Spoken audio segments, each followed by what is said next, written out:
సంవత్సరాల తరబడి government job కోసం వేచి చూస్తున్నారా? కేవలం 8 నెలల్లో మీ కల నెరవేర్చుకోండి. వెంటనే కింది నెంబర్స్ కి కాల్ చేయండి. పహల్గాం ఉగ్ర దాడి తర్వాత రెండు దేశాల మధ్య ఎలాంటి పరిస్థితులు నెలకొన్నాయో తెలిసిందే. భారత్లో ముఖ్యంగా దౌత్యపరమైనటువంటి కీలక నిర్ణయాల తర్వాత భారతదేశంలో ఉన్నటువంటి పాకిస్తానీలందరినీ కూడా వెనక్కి పంపాలనేటువంటి నిర్ణయం తీసుకుంది. ఈ నేపథ్యంలో తాజాగా భారత్కు వచ్చినటువంటి పాకిస్తానీలందరినీ కూడా వెనక్కి పంపించేటువంటి ప్రక్రియలో సంచలన విషయాలు వెల్లడవుతున్నాయి. మన తెలుగు స్టేట్లో హైదరాబాద్లో కూడా తెలంగాణలో కూడా పాకిస్తాన్ నుంచి వచ్చినటువంటి సుమారుగా 230 మంది ఆ దేశం నుంచి వచ్చినటువంటి వారు ఉన్నారంటూ కూడా గుర్తించారు. ఈ నేపథ్యంలో వారు ఏ వీసా మీద ఉన్నారు, ఎంతకాలంగా ఉంటున్నారు, ఎప్పుడు మళ్ళీ వాళ్ళు రిటర్న్ పంపించాలనేటువంటి దానిపైన పోలీసులు ఆరా తీస్తున్నారు. ఈ నేపథ్యంలో ఒక వ్యక్తి ఎలాంటి వీసా లేకుండా అక్రమంగా హైదరాబాద్కి చొరబడ్డట్టుగా గుర్తించారు. దీంతో ఒక్కసారిగా ఆందోళన నెలకొంది. అతను ఏ ఉద్దేశంతో ఇక్కడికి రావడం జరిగింది, ఇంకా ఎంతమంది ఇలా అక్రమంగా వలస వచ్చినటువంటి వ్యక్తులు పాకిస్తాన్ నుంచి వచ్చిన వారు ఉన్నారనేటువంటి అంశం కూడా ఒక్కసారిగా వైరల్గా మారుతుంది. దీనికి సంబంధించి పూర్తి వివరాలు చూద్దాం. చార్మినార్ నుంచి మా ప్రతినిధి ప్రేమ్ లైవ్లో సిద్ధంగా ఉన్నారు.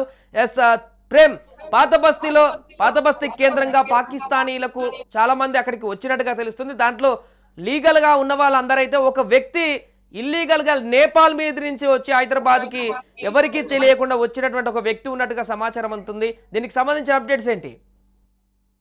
ఇప్పుడు ప్రస్తుతం మనం చూసుకుంటే ఈ పెహల్గామా దాడి జరిగిన దగ్గర నుంచి దాదాపు ఈ రోజు వరకు కూడా కేంద్ర ప్రభుత్వం హై అలర్ట్ ప్రకటించిన నేపథ్యంలో చాలా ప్రాంతాల్లో కూడా పోలీస్ బందోబస్తు విపరీతంగా ఏర్పాటు చేశారు. అదే దేశవ్యాప్తంగా కూడా ఒక 14 కేంద్రాలను, అంటే 14 రెడ్ జోన్ ప్రదేశాలుగా ప్రకటించారు. అక్కడ ఎలాంటి యాక్టివిటీస్ లేకుండా, అంటే ఎలాంటి ఉగ్రవాద చర్యలు లేకుండా కూడా ఏర్పాట్లు చేస్తున్నారు. అయితే ముఖ్యంగా నేపాల్ నుంచి చొరబాటుదారులు చాలా మంది, ఇప్పుడే కాదు మొదటి నుంచి కూడా ఇది ఉన్న సంస్కృతి. అంటే బంగ్లాదేశీయులు కావచ్చు, అదేవిధంగా పాకిస్తాన్ కు చెందిన చాలా మంది కూడా వాళ్ళను వలసదారులు అనాలా లేదంటే చొరబాటుదారులు అనాలా తెలియదు, మొత్తానికైతే ఇలా పెద్ద ఎత్తున ఇక్కడికి తరలి వస్తుంటారు. అంటే ఇక్కడ అఫీషియల్ గా మనం చూడొచ్చు, ఈ 14 జోన్లలో పోలీసులు ఆక్టోపస్ బృందాలను ఏర్పాటు చేసి ప్రత్యేకమైన కట్టుదిట్టమైన చర్యలు చేపడుతున్నారు. అయితే మనం ప్రస్తుతం చార్మినార్ దగ్గర ఉన్నాం. ఇక్కడ చూడొచ్చు లక్షలాది మంది, దాదాపు ఇలా ఆదివారం కావడంతో లక్షలాది మంది ఇక్కడ వ్యాపారాలు చేసుకుంటుంటారు.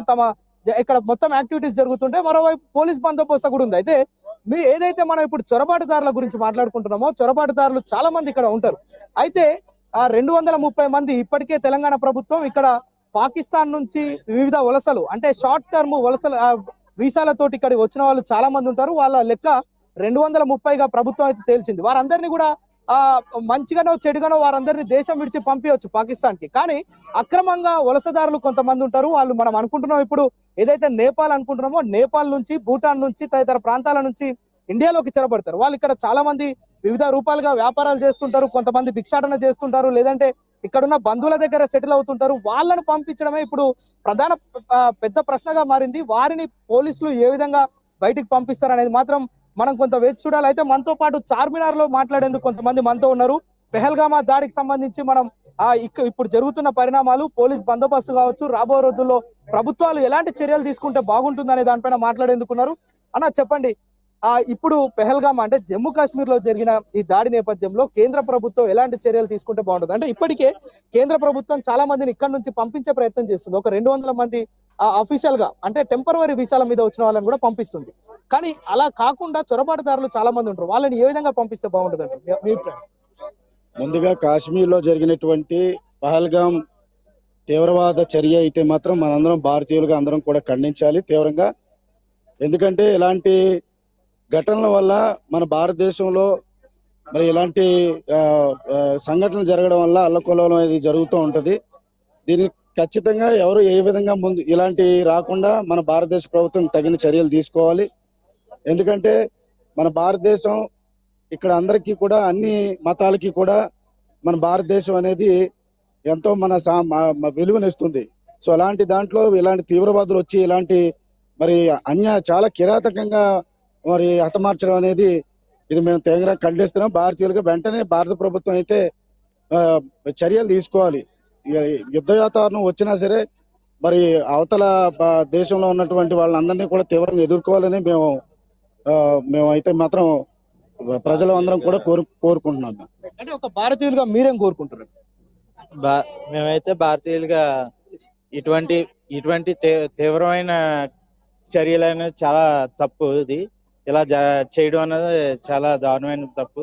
కాబట్టి ఇప్పటికైనా సరే భారతదేశం ఎటువంటి చర్యలు తీసుకుంటుందో, ముఖ్యంగా టూరిజం ప్లేసుల్లో చాలా జాగ్రత్తలు వహించాలి, చాలా బందోబస్తునివ్వాలి. ఇలాంటి చర్యలు ముందు ముందు జరగకుండా మనకి సరైన చర్యలు తీసుకోవాలని నా మనవి.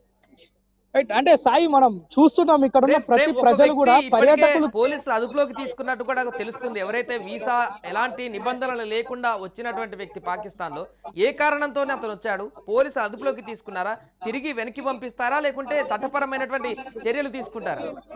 100% వెనక్కి పంపించే ప్రయత్నమే చేస్తారు. ఎందుకంటే అక్రమంగా చొరబాటుకు గురైన వారు ఎవరైతే ఉన్నారో వారందరినీ కూడా పాకిస్తాన్ పంపించడం, మరోవైపు ఇండియన్స్ గా ఉన్న పాకిస్తాన్ ఇక్కడ ఉన్న ముస్లింస్ వాళ్లకు ఎలాంటి హాని జరగకుండా చర్యలు తీసుకునే ప్రయత్నం కూడా చేస్తున్నారు. మరోవైపు చూస్తే దాదాపు 230 మంది, అంటే అఫీషియల్ గానే మనకి ఈ రోజు పోలీస్ శాఖ తెలంగాణ డీజీపీ 230 మంది పాకిస్తాన్ నుంచి వివిధ వీసాలు తీసుకొని లోపలికి ఎంటర్ అయ్యారన్నారు. వారందరినీ కూడా పంపిస్తారు. వాళ్ళ వల్ల ఎలాంటి ప్రాబ్లం ఉండదు. ఎందుకంటే ఒక రోజు ముందో వెనకనో, అంటే ఈ రోజు 27వ తేదీ ఈ రోజుకి కొంతమందిని పంపించే ప్రయత్నం చేస్తున్నారు. ఆరోగ్య సమస్యల నుంచి వచ్చిన వారు, ఆరోగ్య సమస్యలుండి ఎవరైతే ఇండియాకు వచ్చారో వారికి 29 వరకు గడువు ఇచ్చారు. అయితే 29 వరకు వారందరూ కూడా ఇక్కడ నుంచి దేశం విడిచిపెట్టి వెళ్ళాలి. అయితే అక్రమంగా చొరబాటుకు గురైన వారు, అక్రమంగా వచ్చిన వాళ్ళను ఏ విధంగా పంపిస్తారంటే, ఇప్పటికే నేపాల్ నుంచి మన భారత్ లోకి ఎంటర్ అయిన ఒక వ్యక్తిని పట్టుకున్నామని చెప్పి పోలీసులు కూడా చెప్తున్నారు. అయితే అధికారికంగా ధృవీకరించాల్సి ఉంది.